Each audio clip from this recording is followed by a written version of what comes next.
Hey, what's up, guys? This is a second episode of I Hope This Helps. It's about my backstory on my medical conditions. A lot of you don't know, but I had a pituitary adenoma. That's a tumor in my pituitary gland of my brain that tricks my body into thinking that I'm pregnant. So I had a lot of stuff going on where I wasn't getting my periods, and so we thought it was just like they were irregular, but they just weren't coming at all. And so we had to run around and figure out what's going on with that because there's a lot of it could have been a lot of things, but we just figured, hey, let's check your brain. And then I just found out I had a tumor. So I've been dealing with that for 2 or 3 years. And so I figured, hey, why not offer my solutions on how I went through so many doctor's appointments and getting so much blood work and MRIs and getting a specialist and dealing with that. And I also wanted to add my mom into it because, a lot of parents get overwhelmed dealing with kids with conditions. Because I also have, we're also trying to figure out why I'm not gaining weight. Actually very extremely underweight. I'm supposed to be 115 pounds or around 113 pounds, but I'm actually 86 from the last time I checked, or 89. No, it was 86, and that's not where I'm supposed to be. I'm 5'6.5", 5'7" tall, and I'm not within my weight range that I'm supposed to be. And so they've been running around thinking, trying to figure out what's going on with that. And then they're like, well, you're healthy, because I went through a procedure where they looked at my stomach and they thought that I was becoming, I had bulimia or the anorexia, and they thought that I was forcing myself and starving myself. Or they thought that my parents were starving me. And so they thought that I was just not, they thought I weren't healthy, and they thought I had an eating disorder. And so we've been dealing with that, and I just wanted to offer, I guess you could say, an explanation on what's happening and how we got through things, because a lot of people are dealing with that, and it can be overwhelming, it can be tiring, and it can be hard. And so I included my mom because a lot of parents probably need to hear it too. You got to stay strong. You got to keep looking forward, because at the end, you want your kid to be healthy, and you want to be in a position where you can, be a help to them, because kids can feel like they're alone when you be put in a position where the doctors don't care. My doctors gave up, and one of them moved away right when I needed to, when I was transitioning into adult medicine. She moved away and was like, well, I think you have an eating disorder, and I don't know what else to tell you. And then she just left. And so I felt alone at the time. I didn't want to be left. I wanted to have a solution or understanding of what's happening to me, because I've always was a healthy kid, but sometime between when I was younger into now, I just stopped gaining weight, and I started losing weight, and my family can tell you I eat way more than everybody else in this family. I'm always hungry, and I'm always sad when I'm not hungry. Well, when I'm not hungry and when I don't have food, but it's overwhelming. And so we're offering a solution. We want to talk about what steps we take, and we're gonna give words of encouragement, because there's a lot of parents and a lot of kids that just don't know, and don't know how to get help, or don't know where to start, or don't know what to do after they find out of their diagnosis. So here's a video. And I hope you guys come back for my next episode.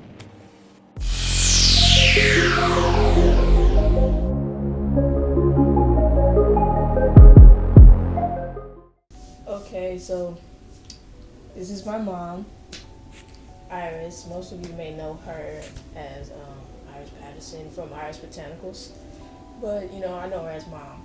And so I asked her to be here today so that she can get some insight on over the past years I've been dealing with two medical issues and one of them is a pituitary adenoma, which is a brain tumor that's small in my pituitary gland that kind of, I guess you could say, tricks my body into thinking that I'm pregnant. So, and it's non-cancerous, yeah. which is a blessing. Yes. So, you know, it pretty much stops me from having periods, and you know, gives me a lot of like symptoms that a pregnant woman would have if she was with the child. So, I know my other weight, you know, medical issue is that we're trying to figure out why I'm not gaining weight. And so, you know, we've been dealing with this for the past, you know, how many years? 2.5 or something. I think with the tumor, it was 2.5-ish, 3 years. And with the weight gain, we just don't know how long we've been dealing with this. And so, you know, this has been kind of something that we've both been dealing with over the years. And so I wanted to bring her on to kind of, you know, help me explain and, you know, kind of walk through the process of what we've been through and all the doctor's visits and all of dealing with me trying to go to school and deal with the doctor stuff, and, you know, how much we've kind of like, how we worked through that process. Because I know it's probably many people that are doing the same thing or going to probably go through the same thing. Hopefully not, but, you know, I just want to kind of show people that they're not alone, because everybody feels alone when it comes to medical issues or any other issue in the world. And so my first question to you is, with the weight gain, was, you know, was that ever like something that you thought that we would be dealing with, or like was it kind of akin to a shock to you? No. I know that your grandmother on your other side, when you were little, used to always want me to like pump you with vitamins because she said that you were not chunky enough.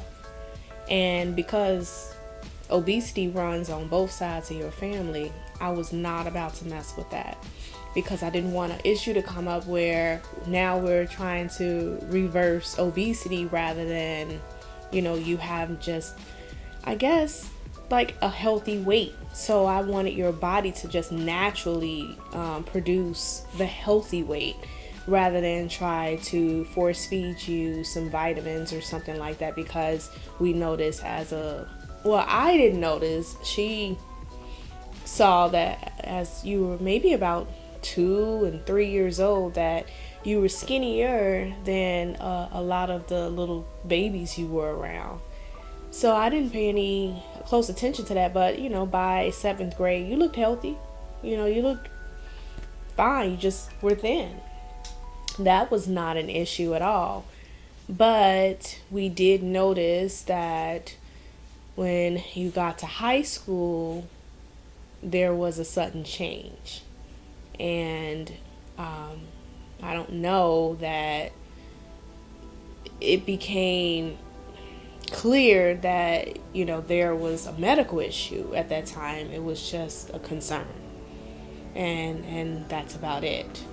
Because you were only 100 pounds like one time. 101 pounds. And that was years ago. And so now you're... Well, last time we checked was like 83.6. I thought it was 89. 89? Yeah, it was 89.6 or something. Yeah. So, I never really noticed the difference, because I never knew my actual weight until they told me that it was supposed to be 115 or 113. Yeah, because you're 5'6" or something like that. So according to the BMI, Taylor is supposed to be like, even if she made it to 120 pounds, that's still normal. But 110, 115 was normal, but not 89 pounds.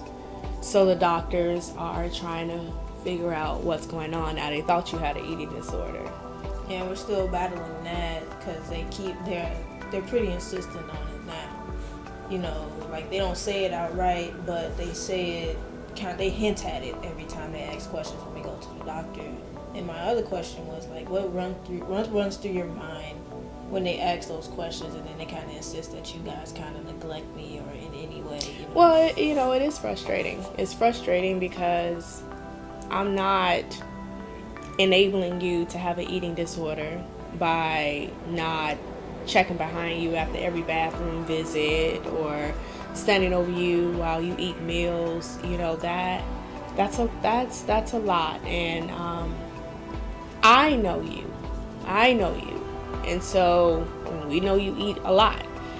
Why it doesn't stick, I don't know, but to imply that we are just oblivious or don't care that there may be some kind of disorder, it's insulting. It is, because we're very good parents.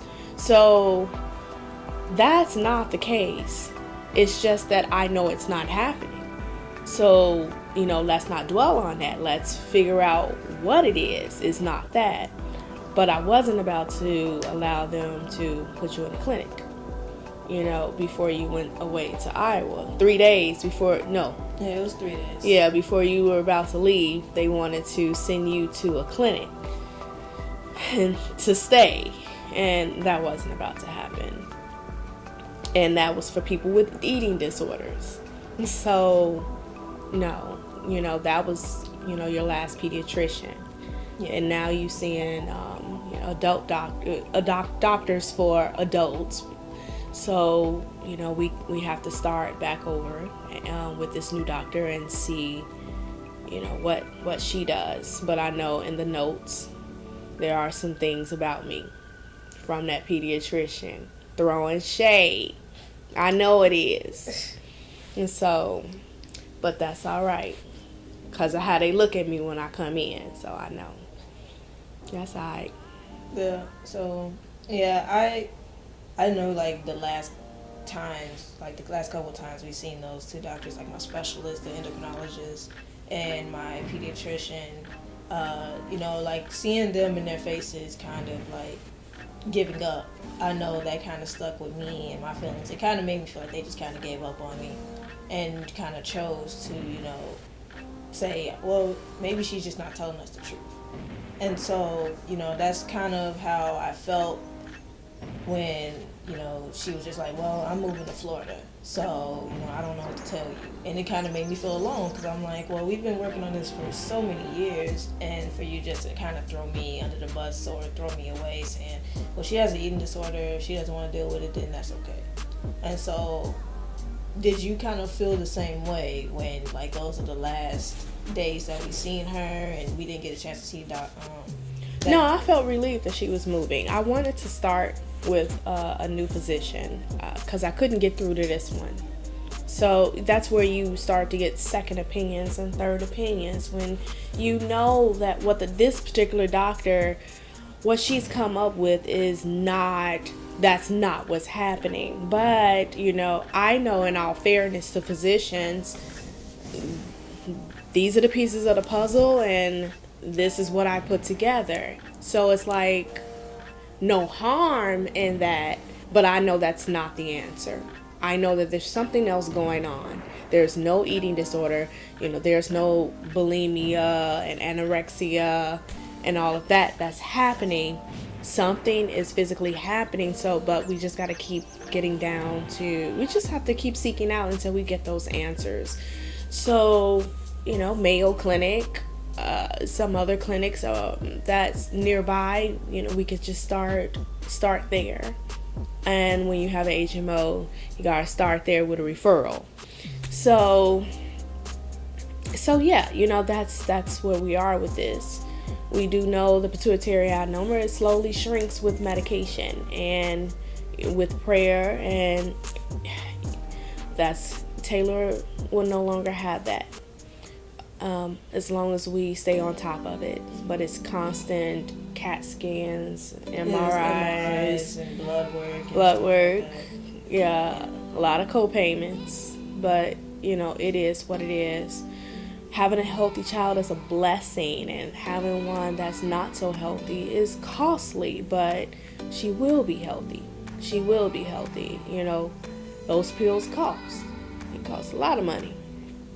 But I'm gonna keep buying them, so you have to do what you have to do. I remember they gave me, the first time I had to pick up her prescription, It was 12 pills. No, 6. It was like 12. They gave me 12. 12. No, and it was like, for $150, $100 and something dollars. You know, so I'm like, my land of mercy.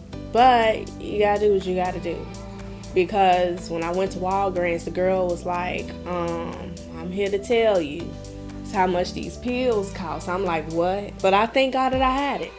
You know, so that was the blessing that I was able to swipe my debit card and get them and go on. And so that's what you gotta do sometimes. So, and it was 6 pills. It wasn't 12. Yeah. But yeah. And I follow up with that. You know, I know there's some parents out there that are going through the same thing or dealing with the same thing, and so you know, I'm your only child.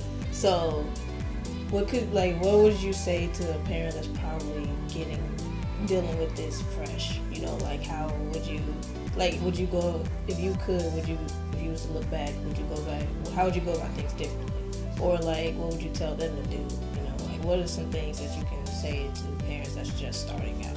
That's dealing with a child that has a condition? Or like, you know, like if they're like they have a current condition, they don't know what to do, or like if they're just starting to find out that they have a condition, like, you know, what? I would say hang in there, but, you know, do all the research you can. Read every article, ask all the questions that you can. Tell the doctors when you don't understand. You know, sometimes they use terminology that you can't follow, or they have such a thick accent you don't know what they talking about. So, you know, get all the answers that you can. And there is financial help out there. You know, so I thank God that I have a husband. You know, he takes care of us very well. You know, so, but I know that medication is costly. It costs a lot. Especially, they know if they tell you your child has something on their brain, you're gonna buy it. If it's gonna shrink it, you're gonna spend the money. But really hang in there. I know those co-payments will kick your tail. Those doctor visits, having to take off work, can't miss appointments, seeing all kind of physicians, you know, endocrinologist, neurosurgeon, and then of course the primary care physician, MRIs, blood work, all these like constant appointments. You know, it's overwhelming. It really is. It's another job. It's another job. But I get it. I understand. You grow weary. You really do. You know, I get it. But hang in there and pray. Pray for total and complete healing so you can get out of this web of co-payments. And so your child can just feel better, you know, and so you can feel better. But that's what I would tell a parent that's going through that. Yeah. And I would say to, like, you know, the kid, you know, kind of work with your parents, you know. Sometimes my mom gets too busy and sometimes we have to miss appointments, and then we kind of realize that, you know, they can't help it, you know. Sometimes they gotta work and sometimes they can't, you know, they have to push through. But, you know, we gotta work with our parents. You know, I get frustrated sometimes, but sometimes then I understand that, you know, these co-payments are crazy. You know, I think we had like a co-payment for the neurosurgeon. It was $50 for him to talk to me for 3 minutes. It didn't even look at a chart. Tell me what's going on. You ain't read my chart? And are you serious? And I gotta pay you what? Man, I'm in the wrong business. And so, you know, we gotta work with our parents. You know, like me and my mom dealing with this for however long we're dealing with it. You know, and some people may have, you know, more major things, and I'm happy I don't. But this is major to us because it's something new. And so, you know, you gotta kind of work together. This has been a team thing. You know, we kind of dropped the ball on my health stuff because, you know, I don't know. We just kind of had other stuff going on, but we're getting on top of it, and we gotta just keep pushing through. You know, you can't keep putting off your health, and so things are going to get better. It's just you got to keep pushing. I hate feeling the way I feel and then having a doctor look at me and tell me something about my body, but I know the truth. They can say, "Oh no, that's you just got to keep eating more. You just got to keep eating more." And that's I get that every time. Or I keep walking into a doctor's office and they have to stick me with another needle. That got irritating after a while, but I want to be healthy, so I have to do that. I'm pretty sure right when I go back to get my MRI, they're going to have to stick me with an IV and put contrast. I hate needles, but after a while, I got over my phobia because every time I walk through that door, I got to get some blood work done or something. And so, I guess you could say that's what I would say.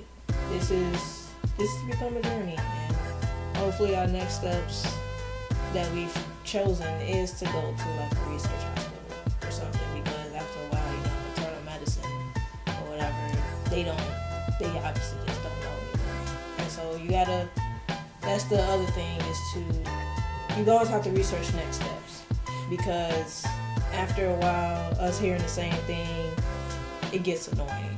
And so, this is, I guess, anything else you want to say?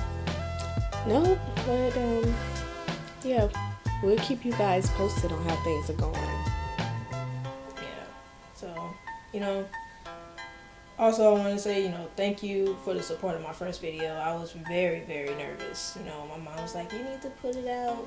People need help. You can help people." And I just didn't think that anybody cared. But, I'm starting to learn to listen to my mother. But yeah, thank you for the support for that. It was overwhelming to see that many people actually wanted to know my story. And so this is the second part to my story. I'm gonna try and get videos out gradually, but I don't want to rush anything. I have to make sure I know what to talk about. And I don't want to just keep on rushing out stuff and it's kind of half done. I want to make sure I do it right. And so, I guess you could say see you next time when I think of another topic to talk about. So yeah. Okay.